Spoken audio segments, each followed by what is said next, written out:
এই সেটিংসটা যখন অন থাকবে 18+ কোনো ভিডিও আপনার ইউটিউব চ্যানেলে আসবে না। অফিসিয়াল অ্যাপসটা খুঁজে নেবেন। আমি এটাতে প্রবেশ করলাম, এটাতে একটা ট্যাপ দিবেন, ট্যাপ দিলেই আপনাকে ভিতরে প্রবেশ করতে হবে আর কি। যেমন এই যে আমার লোগো বিশিষ্ট, এটাতে ট্যাপ দিলাম। ট্যাপ দেওয়ার পর আপনি যে কাজটা করবেন, আপনার এই কাজটা করতে হবে।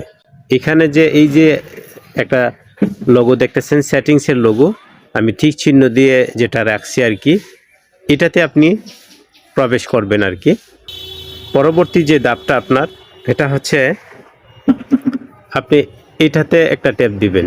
এই যে সেটিং জেনারেল যে অপশনটা আছে, এটাতে আপনি একটা ট্যাপ দিবেন। যে এটা এই সেটিংসটা, এটা কিন্তু আমার এখানে কিন্তু অন করা আছে হবে। এটা আপনারা এখানে যে কাজটা হবে, এটাকে এভাবে ট্যাপ দিয়ে অন করে দিবেন।